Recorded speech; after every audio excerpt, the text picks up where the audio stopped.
to The Paradox with your attending, Dr. Eric Larson. He is a practicing anesthesiologist and clinical assistant professor at Michigan State University College of Human Medicine. Listen in as he takes you behind the scenes of what practicing medicine in today's ever-changing world is like with another doctor. The Paradox is a fun and accidentally informative show for physicians, patients, or anyone who has ever found themselves in a waiting room.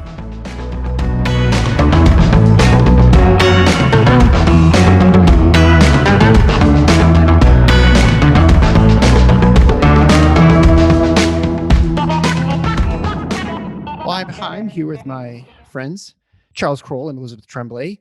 Charles is a healthcare forensic accountant and Elizabeth Tremblay is a research analyst. And they specialize now in, I guess, looking at the medical boards, both the National Board of Medical Examiners, American Board of Medical Specialties, FSMB, all of them, and look at the various specialties.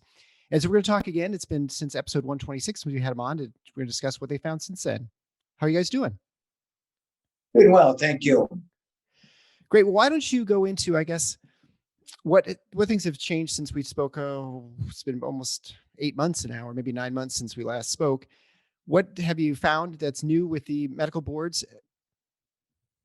Yeah, we last year when we spoke, we were just dipping our toes into the medical education boards, and we had been encouraged for quite a long time to start looking at the medical education boards, which Liz and I knew next to nothing about. Obviously, had heard of some of them. And since we last talked, we started to do not quite a deep dive, but started poking around, compiling data on 5 or 6 of the medical education boards, the Association of American Medical Colleges, National Board of Medical Education, FSMB, which was on our radar screen a few years ago when they purchased a mansion. They purchased the former Colombian embassy in Washington, D.C. for they paid over list price. They paid about $500,000 over list price and have subsequently put in more money to upgrade. And actually the neighbors on the block had reached out to me in an attempt to, they were not happy that this quiet residential neighborhood would be converted into a business location. So I got involved somewhat a few years ago in that effort. It actually went to a hearing in Washington, D.C., where a lot of restrictions were placed on FSMB to retain the residential feel for the neighborhood. So, I'm sure they didn't want people to know that they had purchased a mansion, a 25 or 35 bedroom mansion in Washington, D.C. But it, again, was, spoke to the tone deafness, to put it politely, of the boards and the way that they're spending their money and the terrible optics of purchasing a mansion in Washington, D.C. Yeah, especially, I think it's also kind of funny. People would be upset with that embassy seems sort of like a business too, but I guess maybe it's not this. Yeah. But, they were concerned about the employee count, parking, the usual kind of typical commercial real estate concerns. So, we were quite shocked at the amount of money flowing through the medical education boards. And, in dollars that far surpassed the magnitude of the money flowing through the medical specialty boards. So that got our attention.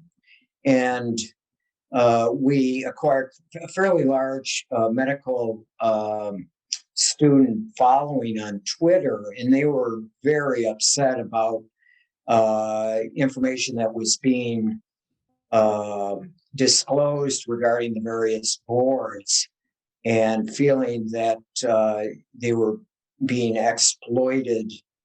Every turn they every step they took, there was they're being gouged left and right. So that was shocking. It takes quite a bit to shock me these days, but I was shocked at the magnitude of money flowing through the medical education boards. I guess it's only right that medical students should start feeling the gouging from the medical board and testing examination fee before they even become doctors, so they get them nice and acclimated to how it's going to be when they're out in their career. So I guess it's a little bit of background because we kind of just launched into things. I realized, when we're talking about the medical boards, there are specialty boards, 25 specialty boards that are of the various medical specialties. They are under the ABMS, which is a medical foundation. Sorry, not a foundation. They have their own foundation as well, but that's a governing board that sets the rules for accreditation for all the different residency programs.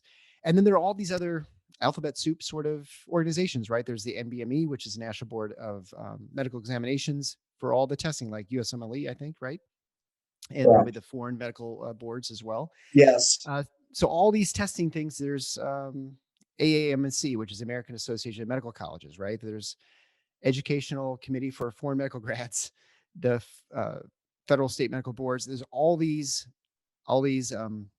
alphabet soup agencies that are private, and so they are, but they're nonprofits, right? So they have to submit financial reports, which is what you report on, right? You look at their 990s. Is that I think the term? And then you look at them and you say, okay, this is where their financial situation is. And so we have to, for the most part, as physicians, participate with these organizations because for credentialing reasons and for licensing reasons, you have to, if not sending money directly to them, you're sending money to one of the boards that report to them or they're somehow associated. And it all kind of works together. We talked to Dr. Matthew a couple episodes ago about this alphabet soup of credentialing. And so this is kind of the other half, or maybe even the seedier side of things, in the sense that we're talking about the actual money that goes into it. So I guess that's maybe a little bit of background. And so that for those who are in medicine, this is all the stuff that goes on behind the scenes when you send money, a check to your medical specialty. But also for those who have no idea what we're talking about, this is what it is. These are the credentialing bodies, and they're, I guess, private, nonprofit bureaucrats. I don't really know how to describe these people, but they're the ones who run these things. And they have all the usual things, right? They have retirement funds, they have salaries, they have all the different expenses and stuff that goes into things. And so apparently one of them decided to buy a mansion in DC, right, for their operations. And so that's, I guess, the background. Aside from the egregious purchase of a former embassy, what other things are they doing, and where the money's going? Yeah, we, all the information that we have compiled, I jumped into the story in 2014. New York Times got involved, the Wall Street Journal, Newsweek. Newsweek eventually ran a 4-part series written by Kurt Eichenwald regarding the American Board of Internal Medicine. But all the information that we have compiled and continue to compile is public information. It's either the 990 forms, which is effectively the annual tax return. The term tax return is a little bit misleading. Most of them do not pay any income tax per se. They're nonprofits. A handful of them have some activity that is considered taxable, but it's immaterial to the big picture. What concerned us and what got the attention of the Wall Street Journal and the New York Times, with Elizabeth Rosenthal was a reporter with the New York Times. She subsequently featured my work on the American Board of Internal Medicine in a book that was published in 2017 called An American Sickness. And she dedicated one chapter to the American Board of Internal Medicine. They're dabbling in real estate. They purchased a luxury condominium blocks from their office. And once that information was disclosed, they somehow kept it secret for about 7 years, although it was hiding in plain sight on their tax returns. But I'm sure they banked on nobody looking at their 990s. And even if they were looking at the 990s, not connecting the dots or not understanding, what's really going on. The condominium that ABIM purchased was one of the stories featured in the book. And Elizabeth Rosenthal is I believe, an internal medicine doctor. Was licensed, board certified. It was quite shocking to her to discover that these organizations, which she had a lot of respect for, were disregarding the interests of the physicians. And others, of course, have obviously communicated with us via Twitter of their shock and disgust, if you will, of what they were seeing.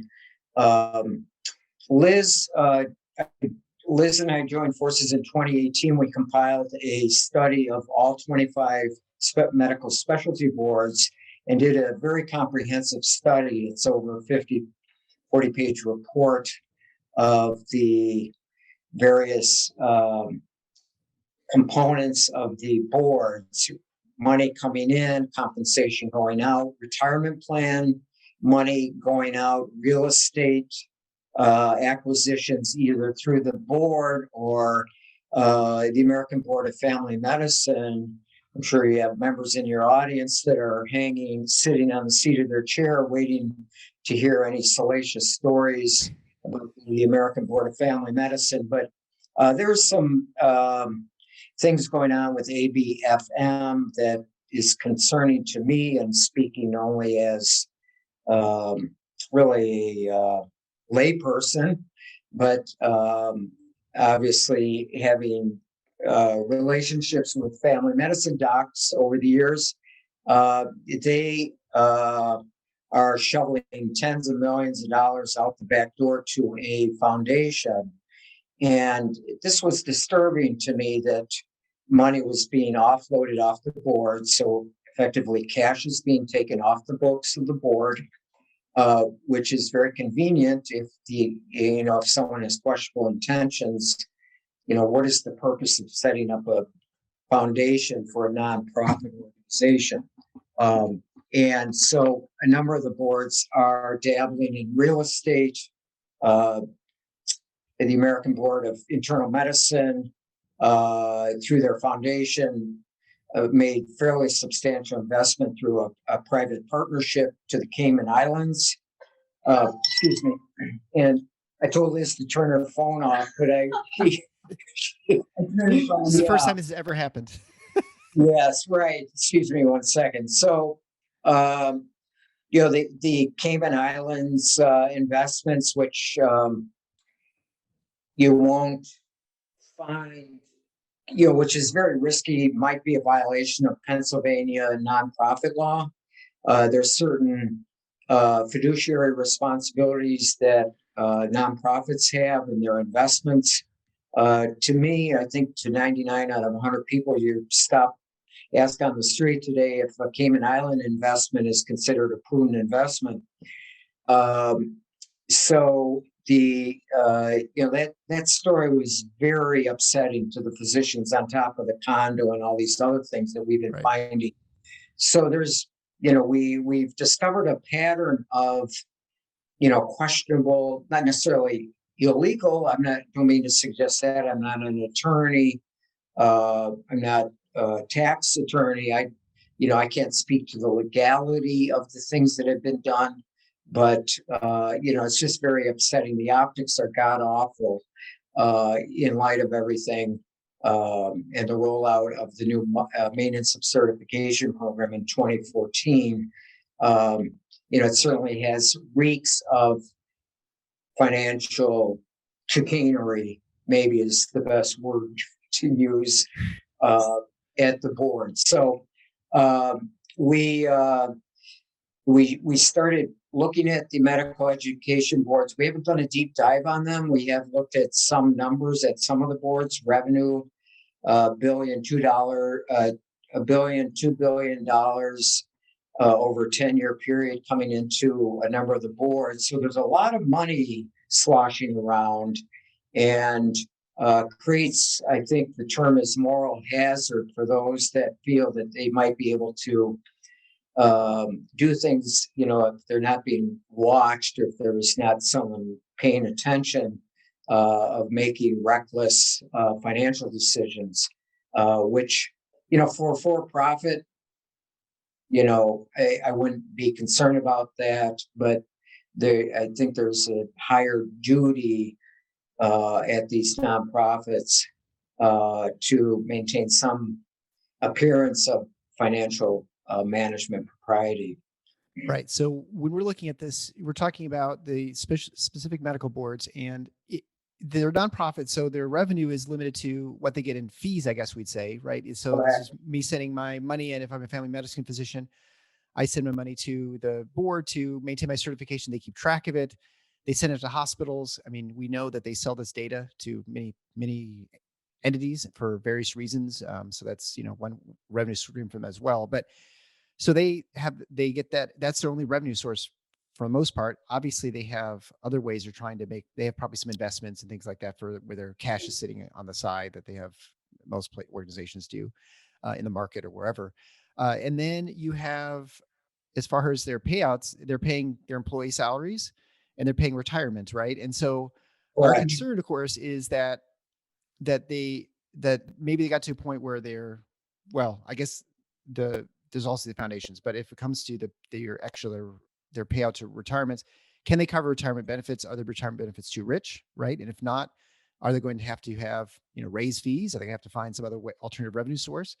And secondly, talk about the foundations. It's interesting because these are nonprofit organizations. So you think in many ways, they don't need a foundation to do their work, which is nonprofit work anyway. So your concern is, Ed, with the foundations, is that it is a potential source of, I guess, chicanery, we'll say, where they can send money to this foundation and it kind of just disappears there, right? It can be used for various methods, maybe riskier investments in order to try and make up some revenue losses that they have at the main organization, right? Are those sort of the 2 points that you're making? Yeah, the boards, particularly I think in 1989, 1990, when they rolled out the time limited certification, they basically doubled and tripled their income flows. Sure. Look at the number of doctors and so on entering, and I think, again, it's I'm not privy to internal documents. I don't know what the intentions were. The intentions are only implied from a trend in the numbers that we're seeing, but a number of the boards, the American Board of Psychiatry and Neurology, is making about $10 million a year consistently, tax-free, free and clear, after all compensation, after all overhead. They're making an obscene amount of money. And to me, again, speaking as a layperson, that looks awfully like a for-profit organization, a testing organization, which in ABPN's case, they just built the Taj Mahal, a new headquarters in Deerfield, Illinois, outside of Chicago. They've sunk between 22 and 25 million into this beautiful building on a pond out back, with a view of a pond out back. And you start to question, okay, what is their purpose here? And is the nonprofit protection that's provided to them just a ruse to gouge the physicians and channel all this excess cash that they're swimming into these, office complexes, buildings built from scratch, offloading tens of millions to foundations where the cash is now off the books of the board, and then I think maybe they can feel they can do whatever they want on the foundation side. So, it's just a lot of troubling, disturbing things that we have uncovered. Yeah, I think, from a physician's. Oh, sorry. Go ahead, Elizabeth. I was going to say, my background is not in healthcare, but it's primarily in genealogy and research.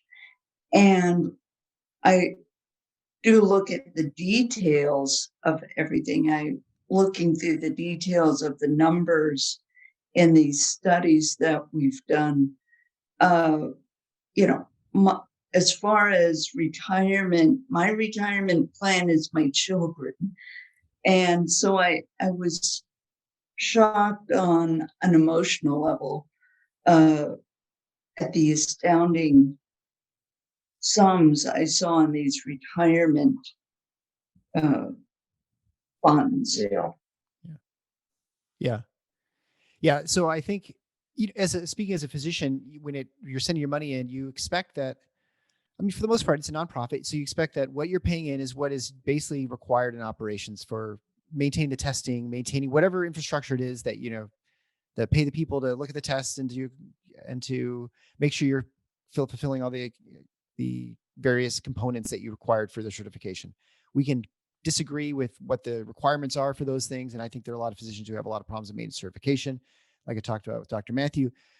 But it would be very surprising that the amount that you're spending is well in excess of what they require for operations. Right? You wouldn't expect that for the nonprofit organization. You would expect that if they say it takes $1,000 to maintain your certification each year, that you would send in $1,000 or whatever. You wouldn't send in $2,000. It seems strange that you'd have to do that, and that seems to be the impression you're giving. And then I think a very reasonable response for them, if they have all this cash, is that we got to do something with it, whether it's moving to off the books to somewhere else or to buy some real estate so that we have assets that we can later sell if we need to in the future. But I know that when physicians look at the salaries for people who serve on these boards as, well, I won't say volunteers, they're not volunteered, but they're generally academics, and they're making well in excess oftentimes of what the physicians make in private practice. I mean, we're seeing the president of the pediatrics board and the family medicine and the maternal medicine making seven figures, which no one makes in regular practice anywhere close to that. And so I think that has definitely led to a lot of the initial angst from physicians. And then all the other things like buying condominiums and buying offshore accounts and those sorts of things certainly got people very upset. Why don't you go into just a couple numbers, like to give us an idea of the magnitude of what it is that you're looking at? Like, I know I'll let you go through the stuff with the National Board of Medical Examiners, which I think it's pretty much in charge of USMLE. These are the guys who the medical students are paying money to, right? They're the ones who, in addition to other people like residents. Right. Again, we're new to the medical education boards. And, other than really extremely high level understanding, what role these boards play at certain steps of students' education process, including the tests and the match, which is coming up. I'm certainly not well informed about those issues, but we wanted to talk a little bit about the retirement plans at the medical education boards and compare the numbers at the medical education boards to the numbers at the medical specialty boards. And our findings were very shocking, that the medical education boards, in fact, one or two of the boards that we looked at, their assets in their retirement plans for the one organization, certainly for the National Board of Medical Examiners, exceeds all 25 of the medical specialty boards' retirement plans. The reaction I get from medical students on that issue is, oh, great, here's, medical students effectively, but directly or indirectly funding these organizations, and their retirement plan, for example, at the National Board of Medical Examiners, is worth more, $150 million more than all 25 of the retirement plans of the boards for working physicians. So it feeds into this narrative of just mass exploitation of medical students. And they're very, very upset with the information that was being disseminated last summer and last fall when we started to drill down a little bit into these individual boards. But I'd like to walk through some of the numbers and starting with medical education boards. And we're looking at 2019 data, which is from what's called a Form 5500. It's a requirement for all companies with retirement plans, profit and nonprofit, to file with the Department of Labor. So all of the information that we acquired is public information. But very few people have paid attention to, okay, what's going on with the retirement plans? And we thought this was an issue that needs to be brought to the forefront in the conversation about the, abuse or perceived abuse of dollars at the boards. The medical education board's assets were retirement plan assets were close to 600 million at the end of 2019. And keep in mind, the stock market is up over 40% since 2019. So I think it's safe to say you can comfortably add 30 to 40% to the numbers that I'm about to disclose. Sure. So the Association of American Medical Colleges, their retirement plan was formed in 1952. They were early into the game. Their retirement plan is worth $250,000. The Education Commission for Foreign Medical Graduates, $76 million. Their retirement plan was formed in 1965. Federation of State Medical Boards, they're coming in at about 28 million. National Board of Medical Examiners, they're at 225 million at the end of 2019. They're closing in on 300 million at the end of 2020. And then the National Resident Match Program is coming in last place at 4.6 million in retirement plans, which for some reason sounds disappointing to me, and maybe disappointing to them when they see I thought they all go to the same country club, and have, talk among themselves and know what the other is doing. So what, did you have any questions concerning? I think the overarching question, I suppose, is that it's easy for us to throw on millions, billions, all these numbers, right? And at some point, they kind of lose their meaning. Yes, and they do. Well, if this is a really big organization with 20,000 employees, $10 million is not much, right? Or if it's 3 employees, 10 million is a ton, right? So what's the takeaway from the fact that US, let's say MBME is it's like $250 million.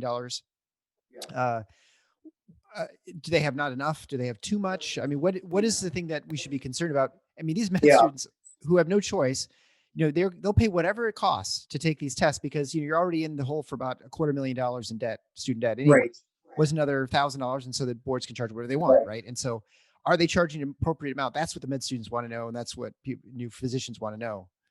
Well, let's take the National Board of Medical Examiners, which was the most troubling medical education looked at, and troubling in terms of what they were doing, and the way, again, being an outsider looking at public financial information, just left a very bad taste in my mouth. You say, well, okay, yeah, they're a large organization. They have, there's nothing illegal about setting up retirement plans. But National Board of Medical Education is unique in that they have an old-fashioned government-style pension plan, which I personally, having come out of the public accounting world, have not seen at a for-profit company in at least 35 to 40 years. These are old-fashioned plans where once someone retires, their benefits are guaranteed for life. the other, you say, okay, that sounds, yeah, I get that. How is that different than other plans? Other plans can be what they call a defined benefit. Defined contribution, where an employee says, yeah, I'll kick in 2%, 3%, you guys match it, whatever, that, okay, you get what you get when you retire, and good luck managing your money. That's basically, most for-profit companies are more 401k, which would be a defined contribution type plan. It has the employee able to donate to the retirement plan and have it matched by his employer. So it's a very positive employee benefit for a lot of people. National Board of Medical Education, they set up their plan 75 years ago. Truman was president, and it's a very old-fashioned defined benefit pension plan where benefits are guaranteed for life upon retirement. So you say, yeah, okay, that seems maybe generous, maybe not in sync with what other companies are doing in the for-profit world. The problem with MBME is that beginning about 5 years ago, the value of their retirement plan started to exceed the value of the board itself. And I have a problem with that. Just again, looking as an outsider, it seems that there's something not right with this picture when a nonprofit's retirement plan is worth more, that was formed in 1946, is worth more than the organization itself that funded the plan that was formed in 1915. And I know Liz knows who the president was in 1915. I don't know if that was Wilson or not, but so we're going back a long time. So you say, okay, yeah, that doesn't add up. The problem is that this pension plan threatens the long-term viability of National Board of Medical Education. What's happening is that they have a fairly old, the demographics, which is all public information through the Department of Labor, a large percentage of their employees are over the age of 50, perhaps 55. And with a defined benefit plan, the closer one becomes to retirement age, the more money, in other words, the money has to be there and funded when these people retire. So as these baby boomers are closing in on retirement age, it puts tremendous pressure on the organization to make sure that the pension plan is funded. And I'm not suggesting that they're underfunding, but I wanted to walk through some numbers that were disturbing to me regarding MBME. As I mentioned, the retirement plan is worth more than the board itself, and they have assets in retirement plans at the end of 2020 of around 300 million. So they have 300 billion in cash and investments in the retirement plan, but the board itself is now worth about 150 million. So the retirement funds are worth twice the board. So you say, okay, that's paints an ugly picture. Here's the catch. Every year they're required to hire an actuary, insurance, with thinking, okay, this person at this age will live to this, X number of years after retirement. How much money is on day one of retirement? How much money needs to be available to fund lifelong benefits during retirement? And of course, the life expectancy has increased quite a bit. Maybe not recently. I know it's leveled off or maybe even dipped down. But since 1946, when this pension plan was established, the life expectancy has increased quite a bit. So they bring in an actuary, say, okay, how much money do we really need to have in our fund at the end of 2020?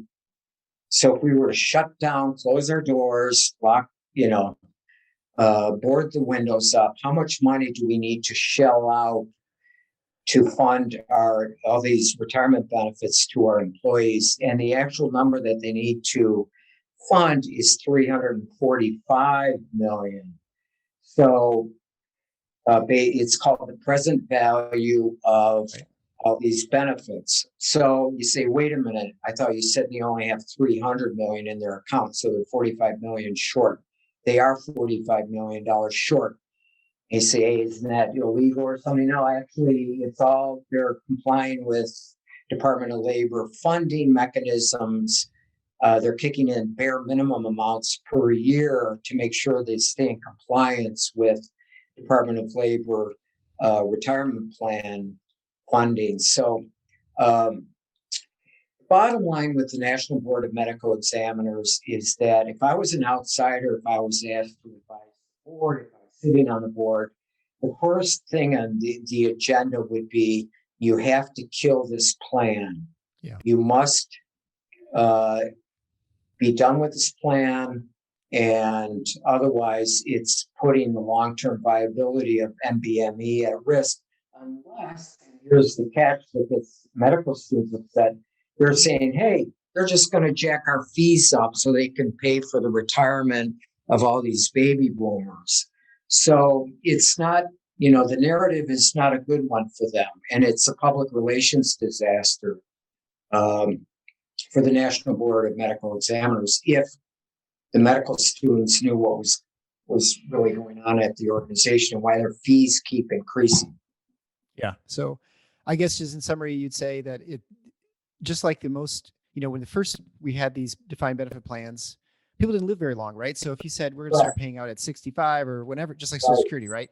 We only have it covering somewhere for 5 to 10 years at most. And so we don't have to have that much held back. But now, of course, people live a lot longer and you have a lot more people, you have legacy costs. And so we have a board that's essentially, it's not, I guess, technically insolvent, but it sort of is, right? If everything closes out, that's what you're saying. They don't have enough to cover their fees. And that's assuming the stock market stays at its current pace and all those other sort of things we can't know about the future. And there's only two ways you make up the money, right? You get lucky with your investment somehow, or you find money somewhere else. And so the solution, of course, is to get rid of these benefit plans and to move towards defined contribution, where you put the risk instead of on the company or corporation or the board or whatever. You put the risk on the person who's the employee. And would you say the situation is pretty similar for the other boards too? I mean, on a smaller scale, the retirement funds that they are also at risk in many ways of this. The retirement funds are maybe that may be the great risk for them. The only other board that's in a somewhat precarious position where the retirement plan is worth twice the value of the board is the American Board of Surgery.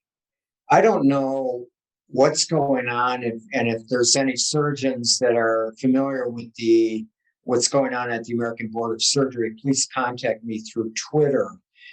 But their numbers are bouncing all over the place at the board, but their retirement plan continues to surge. They continue to funnel quite a bit of money into their retirement plan in spite of the wobbly financial condition of the board itself. I wouldn't, just to clarify something that you mentioned in terms of, the NBME, in terms of the solvency issue, yes, I think the pension, this defined benefit plan, long-term is a threat to their solvency, as a going concern or continuing their operations. If they were to shut down, the board itself would be rated to cover any shortfall for the retirement plan. I'm sure, under a dramatic scenario, the feds would step in and force funding retirement plan. So, but the American Board of Surgery is the one organization that doesn't appear to be very responsible in managing both the board and the retirement plan. Yeah. Well, I appreciate your work, and as a forensic accountant, which I didn't even know existed until we spoke the first time, that that's someone who looks through the numbers and tries to find out where things are going within organizations. You can, if you suffer from low blood pressure, I would suggest you follow Charles on Twitter. He'll definitely raise it a number of times, at Charles P. Kroll, which is, I think your title is Follow the Money. I think that's what it's the title on your Twitter feed, where you go through, and if you're a physician interested in what's going on with your specific specialty board, all that information's there in your Twitter feed, whatever specialty is, their revenues and ways to access it. I think wikimoc.org is also a place that hasn't been updated in a while, though. I think correct, right? That is older data. Yeah. I would recommend that anyone interested in updates to this story or new to the story, follow me on Twitter. It's Liz and I keep close track of our Twitter statistics, and I've been ranked as high as number 8th in the country in terms of an accounting social media influencer, which is somewhat surprising because I'm competing with Wall Street Journal, Men and Women, Forbes, and so on, with tens of thousands of followers, but yet I continue to rank very high. And I think the reason is that Liz and I were astounded at the amount of page views per day that we were getting. Our